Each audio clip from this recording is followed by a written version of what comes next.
એવી ખરાબ ઇમેજ થઈ છે કે ગુજરાતમાં આવું બધું થાય છે તો બહુ ઓછા પબ્લિક પછી એના બાબતે છે ને કંઈક ગવર્મેન્ટને ખરેખર પગલાં લેવા એના માટે સામે જે છે એ આઈએનએસ કોફી મ્યુઝિયમ છે. વન ટાઈપ એક મોટી બોટ જ છે. જય માતાજી બધાને. તો હું છું અત્યારે ગુજરાતનું મિની ગોવા દીવની અંદર, અને આ વિડીયોમાં આપણે જોઈશું આઈએનએસ ખોખરી મ્યુઝિયમ. તો સૌથી પહેલાં તો નાસ્તો કરી લઈ, નાસ્તો કરીને પછી જશું બહાર. આપણે જો તમે દીવ આવવાનું વિચારતા હોય ને તો હોટલ છે ને મેન આ કિલ્લાનો રોડ છે ને, ફોર્ટ રોડ કહેવાય, ત્યાં રાખશો ને તો ત્યાં ભાઈ અમે તે બજેટમાંય મળી જશે, અને લોકેશન બાલ્કની વાળું રાખશો ને બહુ મસ્ત લોકેશન મળી જશે. આપણી જગ્યાએ આપણે નાસ્તો કરવા આવી ગયા છીએ, કારણ કે અહીંયા છે ને તમારે ગુજરાતી છે, ચિપ્સ ને ભજીયા ગાંઠિયા બધો નાસ્તો અહીંયા તમને છે ને, પરોઠા ગુજરાતી નાસ્તો બધો અહીંયા તમને ગરમા ગરમ મળી જશે. ભાઈ અહીંયા રોડ ઉપર બહુ સ્મેલ આવે, એના વિશે કંઈ કહેવું તમારે? એ તમે જોશો તો અહીંયા રોડ ઉપર બહુ સ્મેલ આવે છે, કારણ કે અહીંયા દરિયા વિસ્તાર છે અને થોડીક માછલીની હરાફેરીને એવું બધું કરતા હોય છે આ લોકો, તો થોડીક સ્મેલનો પ્રોબ્લેમ થોડીક નહીં બહુ આવે, બહુ વધારે રહેશે પ્રોબ્લેમ, પણ હવે આપણે એમાં કંઈ કરી ન શકીએ. એમાં તો કાંઈ ન કરે. સૌથી પહેલાં પરોઠા, ચટણી અને ચા. પહેલાં નાસ્તો કરી લઈ, પછી ચિપ્સ મંગાવી છે આપણે. પરોઠાની અસલી મજા લેવી હોય ને તો જો આમ કરવાનું, પછી ચામાં બોરીને ખાઈશો ને ભાઈ એટલે અસલી મજા ત્યારે જ આવશે, ચામાં બોરીને ખાવું ત્યારે. તો આપણું બીજું ડીશ આવી ગઈ છે, બીજી ડીશ આવી ગઈ છે ફ્રેન્ચ ફ્રાય અને સોસ. એ સ્પેશિયલ આપણા ઓરિસભાઈના ડિમાન્ડ ઉપર ફ્રેન્ચ ફ્રાય આવી છે, અને દહીં ખાશે જગદીશભાઈ રાજગોર.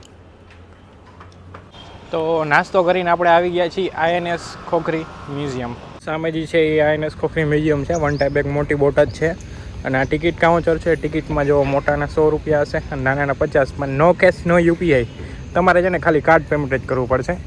અને આપણા સાહેબ ટિકિટ લે છે કાર્ડ પેમેન્ટથી. કંઈક તમારી ટિકિટ હશે P49 ખોખરી વિઝ્યુઅલ મ્યુઝિયમ.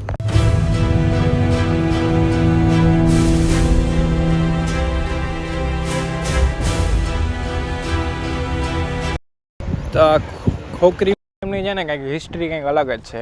એ પહેલાં આપણે મ્યુઝિયમ જોઈ લઈ અને પછી હું છે ને તમને એની હિસ્ટ્રી કહું કહેવાનો જહાજનો. અને બાકી જો જગ્યા તોપ યુદ્ધમાં ઇસ્તેમાલ થઈ ગયા. હા, એટલે બહુ મસ્ત છે.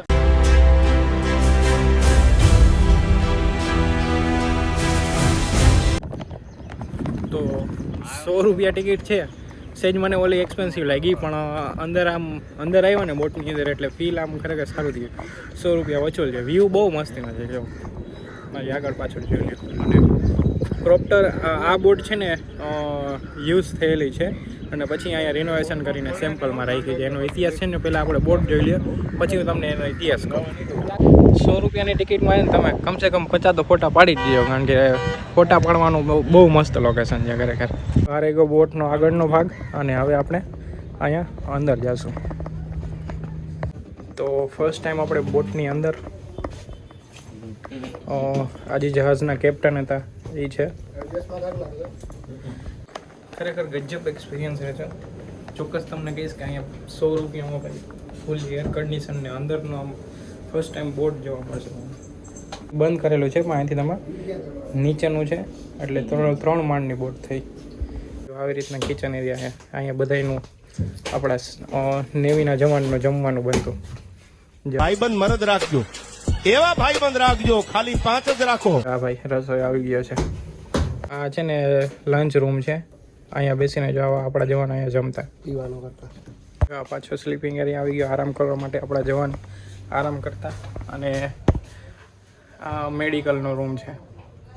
આપણે અંદરનો સીન જોયો. હવે અહીંથી જશું આપણે ઉપર.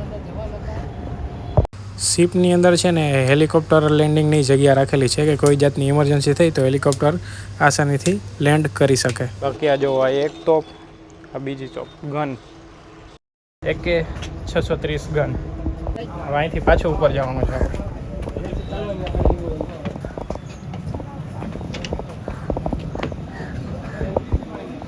તો આ છે મેન કેબિન, કેપ્ટન.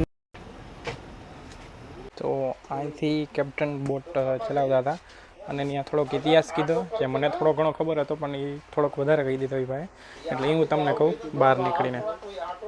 અહીંથી આપણું થઈ ગયું એક્ઝિટ.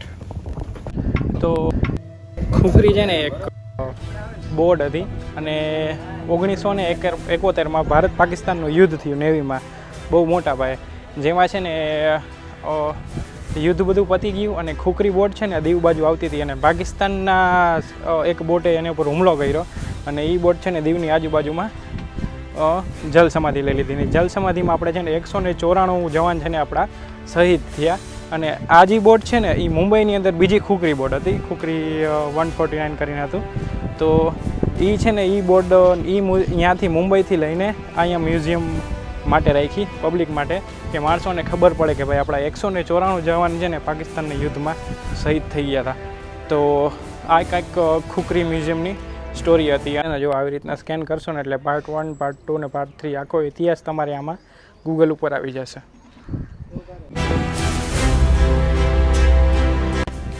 અને ખુકરી બોટ એ દેશ માટે એટલું વપરાણું છે ને કે આપણી આખી દુનિયાના છે ને ઓછામાં ઓછા 30 ચક્કર મારી શકે ને એટલું આ ખુકરી મ્યુઝિયમ છે ને યુઝ થયું છે.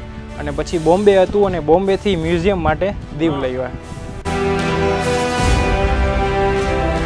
આવો ને એટલે ખરેખર એક ફેરે તો વિઝિટ કરજો જ. તે 100 રૂપિયા ટિકિટ છે એવું નથી, પણ તમને જાણકારી ઘણી મળશે અને અંદર આખી બોટ ઉપરથી નીચે તમે બધું જોઈ શકો છો, ઇતિહાસ જોઈ શકો છો, કે એ આપણને ખબર પડે કે ભાઈ આપણી ઇન્ડિયન નેવી, ઇન્ડિયન આર્મી છે ને કી લેવલ ઉપર કામ કરે છે ભાઈ.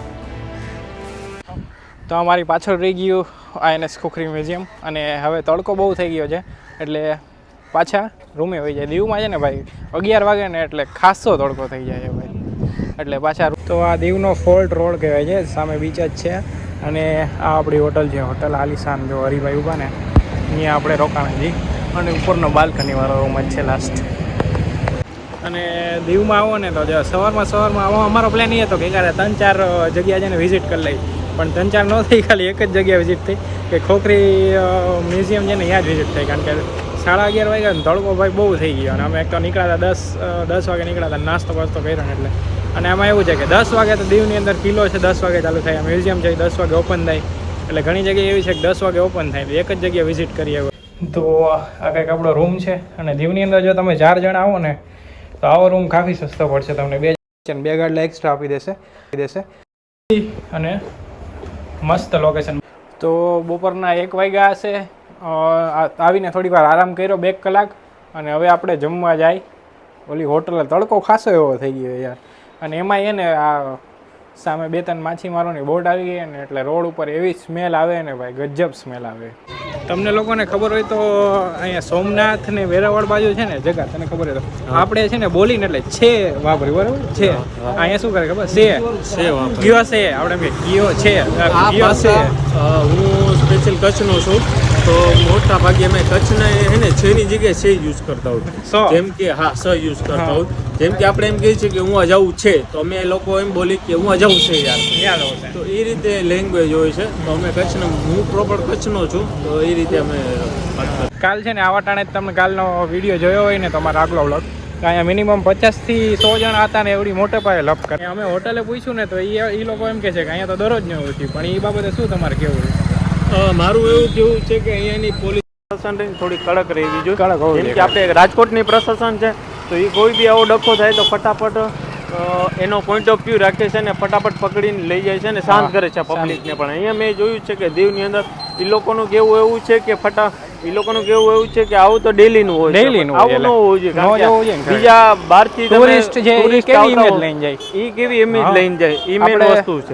અમે તો ઠીક છે, આપણે તો ગુજરાત નહીં, અમે તો ગુજરાત. અમારી બાજુમાં ઘણા ફોરેનરો હતા, ઘણા બોમ્બે થી આવ્યા હતા, યુપી થી, બિહાર થી, મધ્યપ્રદેશ થી પણ આવે છે માણસો.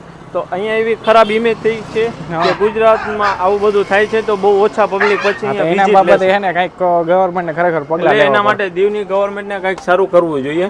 જે આ પ્રમાણે થાય છે એવું ન થવું જોઈએ. દિવસ દીવમાં રોકાણા આપણે, પણ જેને આપણું ફિક્સ ટેબલ જ છે. આ જ હોટલમાં જમવાનું બહુ સારું હતું અને વ્યૂ સામેનો ભાઈ જો હરિભાઈ બેઠા ને સામે દરિયો ભાઈ, આવો વ્યૂ છે ને બાઇક સાઈડ જ ક્યારેક આવા વ્યૂમાં આવા જગ્યાએ બેઠા બેઠા જમવાનું મળે ભાઈ. તો આવી ગયો છે આપણું શાક, પનીર કાજુ કરી મસાલા અને આ નાન, સાદી નાન ને આપણી સાદી રોટલી, કારણ કે આપણને ઓલી નાન નથી જોતી.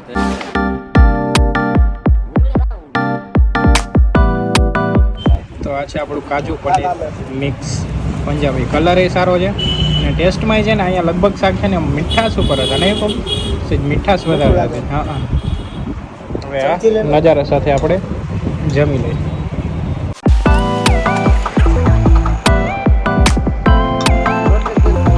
તો જમવાનું પૂરું આપણું મસ્ત લોકેશન થાય છે. અને પંજાબી શાકમાં છે ને આપણે વેરાયટી વધારે પણ સ્વાદ એક જ આવે, બરાબર ને જગ્યાએ ગમે તે પંજાબી શાક ખાવ ને એટલે પનીરની જગ્યાએ કાજુ હોય ને કાજુની જગ્યાએ પનીર હોય, બાકી ટેસ્ટ એક જ આવે. ગ્રેવી સેમ જ હોય ને એટલા માટે, પણ તોય ટેસ્ટ આનો સારો હતો. કેટલું બિલ આવ્યું ને એ જગદીશભાઈ કહે કેટલું બિલ આવ્યું. તો અમે બપોરનો લંચ કરેલો હતો અપાર ગ્રાન્ડ રેસ્ટોરન્ટમાં. તો અમારું લંચનો જે બિલ આવ્યું છે એ 794 રૂપિયા આવ્યું છે. અને અહીંયા જોશો તો તમને બહુ મજા આવશે. પુરીશભાઈ પણ સાથે છે.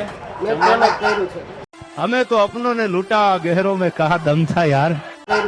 હા, પુરીશભાઈ પેમેન્ટ કરેલું છે. બહુ મજા આવી છે. જમવાનું બહુ સારું છે. તમે ગમે ત્યારે વિઝિટ લેજો. તો આ વિડીયો અહીંયા સમાપ્ત થાય છે. વિડીયો ઇન્ફોર્મેટિવ લાગ્યો હોય તો કોમેન્ટ કરજો, અને કંઈ ભૂલ હોય તોય કોમેન્ટ કરજો. મળી દીવના બીજા વિડીયોમાં. જય માતાજી.